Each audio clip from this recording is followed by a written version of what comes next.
Hi welcome to icon news. నేను మీ Satish.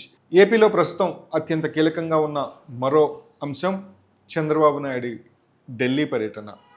AP CM Delhi పర్యటనలో భాగంగా కేంద్ర హోంశాఖ మంత్రి అమిత్ షాని కలవబోతున్నారు. ఆయనతో పాటు మరికొంతమంది కేంద్ర మంత్రులను అపాయింట్మెంట్ కుదిరితే ప్రధాని మోడీని కూడా కలిసే అవకాశం ఉందని, ఏపీలో జరుగుతున్న రాజకీయ పరిణామాలపై అప్డేట్ చేసి మద్దతు కోరే విషయంలో ఆయన పూర్తి సమాచారము, రాష్ట్రంలో జరుగుతున్న రాజకీయ పరిణామాలు, వైసీపీ రాజకీయ వ్యూహాలపై పూర్తి సమాచారంతో ఢిల్లీ పయనమైనట్లు వార్తలు వస్తున్నాయి. దీనిపై మనతో మాట్లాడడానికి మనకు అందుబాటులో ఉన్నారు ప్రముఖ రాజకీయ విశ్లేషకులు ముప్ప అంకమరావు గారు. అంకమరావు గారు, చంద్రబాబు గారు ఢిల్లీ పర్యటనకి ఈరోజు ఉదయం బయలుదేరి వెళ్ళారు. ఈ పర్యటనలో ముఖ్యంగా ఏపీలో వైసీపీ నాయకుల మాటల తూటాలు, రాజకీయ పర్యటనలు, జగన్ యాత్రల్లో వాళ్ళ హడావుడి, ఇవన్నిటినీ ఒక పూర్తి నివేదికతో కేంద్ర హోంశాఖ మంత్రి అమిత్ షాని కలిసేసి కట్టడి చేసే వ్యూహంలో భాగంగానే ఈ పర్యటన ముఖ్య ఉద్దేశం ఉండబోతుందన్నట్లు వార్తలు అయితే వస్తున్నాయి. దీని మీద మీ అభిప్రాయం ఏంటి సార్? నిస్సందేహంగా వాళ్ళ బరితికింపు మాటలు, అహంకారపూరితంగా వాళ్ళు వ్యవహరిస్తున్న తీరు, రాజ్యాంగంని వాళ్ళు ధిక్కరిస్తున్నటువంటి విధానం, రాజ్యాంగాన్ని చులకన చేసి ధిక్కరిస్తున్నటువంటి విధానం, అపహాస్యం చేస్తున్నటువంటి విధానం, ఒక మాజీ ముఖ్యమంత్రిగా, ఒక మాజీ ప్రతిపక్ష నేతగా, ఒక మాజీ లోక్సభ సభ్యుడిగా వ్యవహరించాల్సిన వ్యక్తి కనీసం ఇప్పుడు ఒక మనిషిగా కూడా ఆలోచించలేకపోవడం అనేది చాలా దారుణమైన విషయం.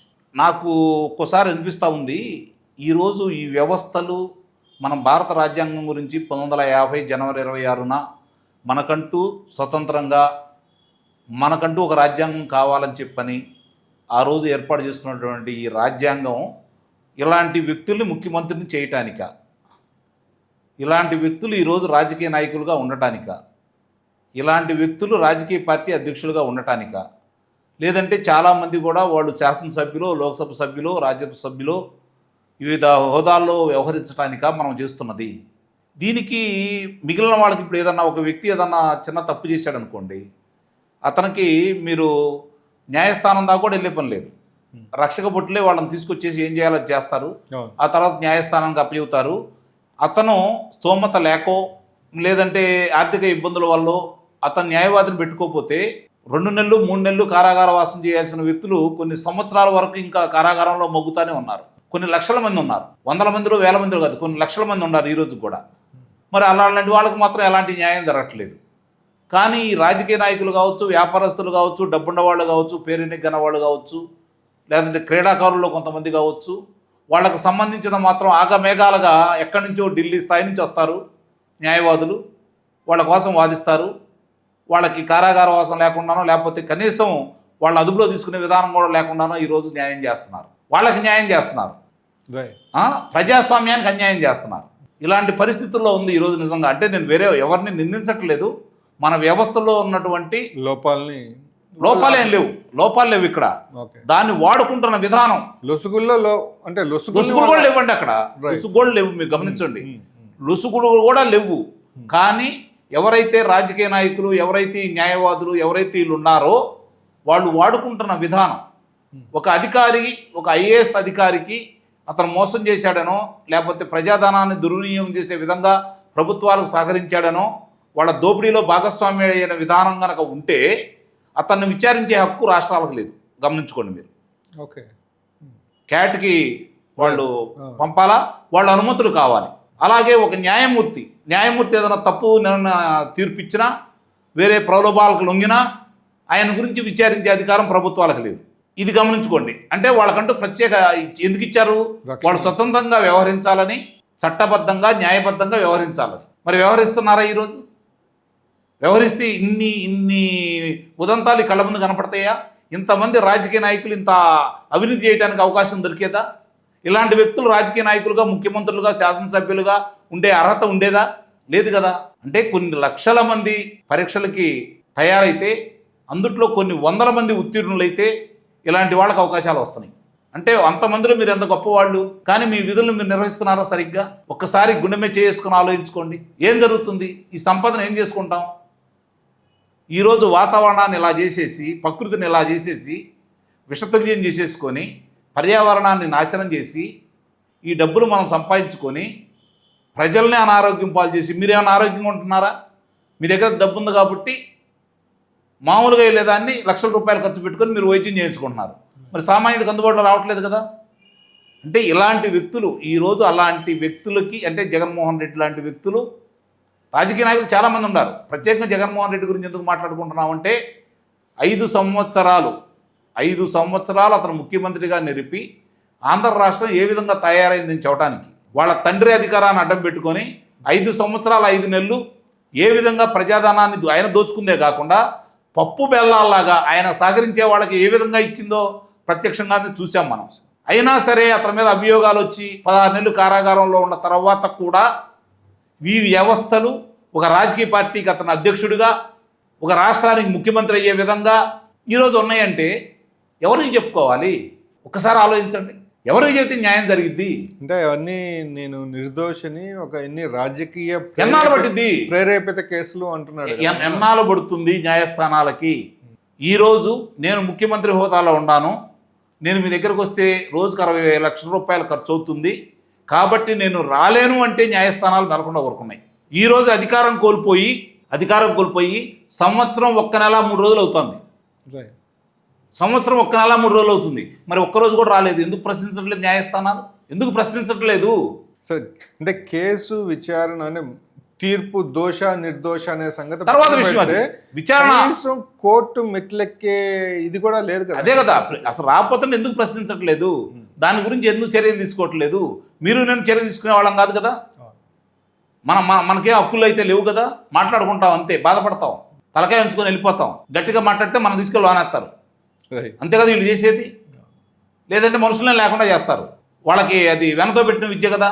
కానీ ఎక్కడ ఈరోజు ఆంధ్ర రాష్ట్రంలో జగన్మోహన్ రెడ్డి పర్యటనల వల్ల, వాళ్ళ నాయకులు ప్రవర్తిస్తున్నటువంటి విధానాల వల్ల, వాళ్ళు ప్రజల్ని రెచ్చగొడుతున్న విధానాలు చూసుకుంటా ఉంటే, వాళ్ళ నాయకుడు పదే ప్రజల్ని రెచ్చగొడుతూ, అతని పర్యటనలో మొన్న రెంటపాళ్ళ పర్యటనలో 3 మనుషులు చనిపోయారు. దాని మీద ఇంతవరకు చర్యలు లేవు. ఇష్టారీతిగా మాట్లాడుతున్నాడు, దాని మధ్య చర్యలు లేవు. ఈరోజు ఒక అధికారులను పెట్టుకొని, విచారణ అధికారులను పట్టుకొని మీ బట్టలు ఓడదీస్తాను, సముద్రాల అవతల ఉన్న మిమ్మల్ని తీసుకొస్తానని చెప్పని ఆయన మాట్లాడుతున్నారు, ఆయన అనుచరులు మాట్లాడుతున్నారు, మాజీ మంత్రులు మాట్లాడుతున్నారు, మాజీ శాసనసభ్యులు మాట్లాడుతున్నారు. ఒక శాసనసభ్యుడైతే ఏకంగా మహిళల గురించే మాట్లాడుతూ ఉన్నాడు, ప్రస్తుత శాసనసభ్యురాల గురించి మాట్లాడుతూ ఉన్నాడు. కానీ చర్యలు లేవు. అంటే ఇప్పుడు ఈ అంశాలన్నింటినీ తీసుకొని అదే చెప్తున్నాను, సీఎం గారు ఢిల్లీ వెళ్ళారు అంటున్నాను. కానీ ఇవన్నీ రాష్ట్ర పరిధిలో ఉన్న అంశాలు కదా. సో రాష్ట్ర ప్రభుత్వం తీసుకుంటున్న కొన్ని రాష్ట్ర పరిధిలో ఉన్న అంశాలు. కాకపోతే వీళ్ళు ఇప్పుడు కూటమి ప్రభుత్వంగా ఉన్నారు కాబట్టి ఇది గమనించుకోవాలి మీరు. మీరు అన్నట్టు వాస్తవమే. రాష్ట్ర పరిధిలో ఉన్న అంశాలు ముఖ్యమంత్రి గారే దీని మీద చర్యలు తీసుకోవాలి.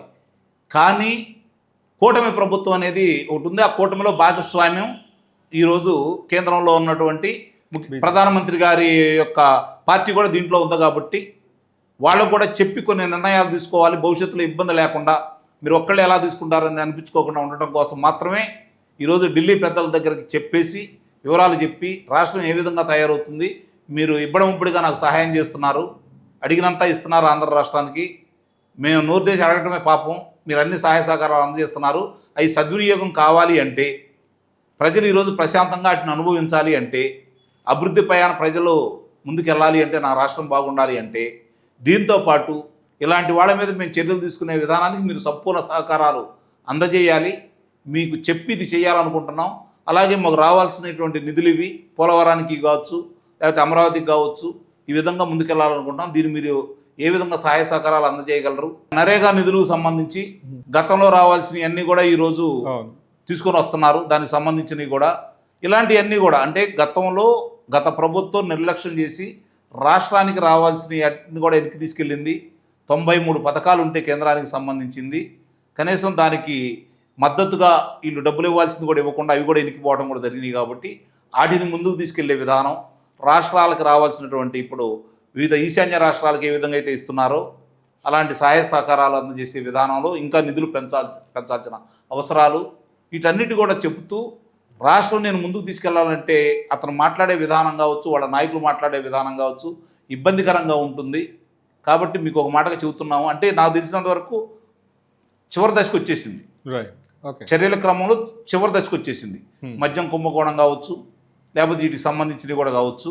కాబట్టి వీటన్నిటి కూడా వాళ్ళ దృష్టిలో పెట్టేసి ఏం జరుగుతుందో చెప్పేసి వాళ్ళు సంపాదించిన ధనాన్ని విచ్చలవిడిగా ఖర్చు చేస్తూ ఏ విధంగా ప్రజలను రెచ్చగొడుతున్నారు, అసంఘిక కార్యక్రమాలు ఎలా చేపడుతున్నారు, దాన్ని మేము అడ్డుకట్ట వేయాలంటే కొన్ని తీవ్రమైన చర్యలు తీసుకోవాల్సిన పరిస్థితి ఉత్పన్నం అవుతుంది. కాబట్టి పదే పదే చెబుతున్నాడు ఇక్కడ ఏదో జరుగుతుందని చెప్పని, అందుకనే మీకు ముందు తెలియజేసి అలాంటి చర్యలు మేము తీసుకోబోతున్నామని చెప్పే క్రమంలోనే ఈరోజు చంద్రబాబు నాయుడు గారి పర్యటన ఉందని అయితే నేను భావిస్తున్నాను. అంటే ఇప్పుడు మీరు చెప్తున్న దాన్ని బట్టి చూస్తున్నప్పుడు అంటే జగన్మోహన్ రెడ్డికి బీజేపీ వాళ్ళకంటే ఇప్పుడు ఇంకా బీజేపీ వాళ్ళు కనుక దీనికి అనుమతించకపోతే, జగన్ మీద చర్యలు తీసుకోవడానికి అనుమతించకపోతే జగన్కి బీజేపీకి ఉన్న సంబంధం అనేది ఇంకా బలంగానే ఉంది. జగన్మోహన్ రెడ్డి డబ్బులకి బీజేపీ వాళ్ళు ఆశపడుతున్నారు అన్న ఒక ఆరోపణ ప్రజల్లోకి ఇంకా బలంగా వెళ్ళే అవకాశం ఉంటుంది కదా. జగన్మోహన్ రెడ్డి డబ్బులు కట్టే కూడా భారతీయ జనతా పార్టీ రాజకీయ భవిష్యత్తు గురించి వాళ్ళు ఎక్కువ ఆలోచిస్తారు. ఓకే, రాష్ట్ర ప్రయోజనాల గురించి వాళ్ళకి అవసరం లేదు. వాళ్ళకి ఏంటంటే వాళ్ళకి కావాల్సిన ఢిల్లీ పీఠం. ఓకే, అట్లాగే రాష్ట్రంలో కూడా స్వతంత్రంగా పోటీ చేస్తే వాళ్ళకి పరిస్థితి ఏంటో 2019లో చూశారు వాళ్ళు. రైట్. ఆ రోజు తెలుగుదేశం పార్టీతో కలిస్తే 4 శాసనసభలు వచ్చినాయి, 2 లోక్సభ స్థానాలు వచ్చినాయి. ఈరోజు తెలుగుదేశం పార్టీతో కలిస్తే 8 శాసనసభలు, 3 లోక్సభ స్థానాలు కూడా వచ్చినాయి.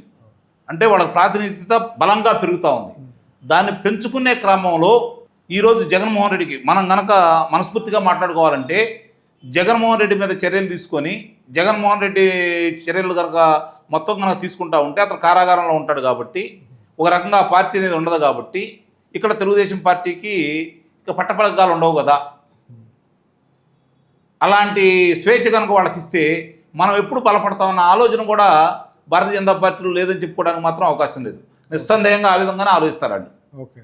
ఎందుకంటే భారతదేశ వ్యాప్తంగా చూసుకుంటా ఉంటే ఏకచక్రాధిపత్యం కింద రావాలని కోరుకుంటున్నారు వాళ్ళు. మిత్రులను కూడా శత్రులుగా తయారు చేసుకుంటున్నారు వాళ్ళు. ఇది గమనించుకోవాలి. మన రాష్ట్రానికి ఇప్పుడేదో సహాయం చేస్తున్నారని చెప్పి మనం జప్పలు తెచ్చుకోవాల్సిన అవసరం అయితే లేదు.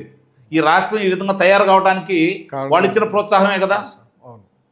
చూసి చూడనట్టు వదిలేసినట్టు జగన్మోహన్ రెడ్డిని, లేకపోతే జగన్మోహన్ రెడ్డి ఈ విధంగా పెచ్చరిల్లిపోయేవాడా, రాష్ట్రం ఈ విధంగా అధోగతి పాలయ్యేదా? ఇంతమంది యువకులు ఈరోజు పట్టచేత పట్టుకొని పక్క రాష్ట్రాలకి పైన అయ్యేవాళ్ళ.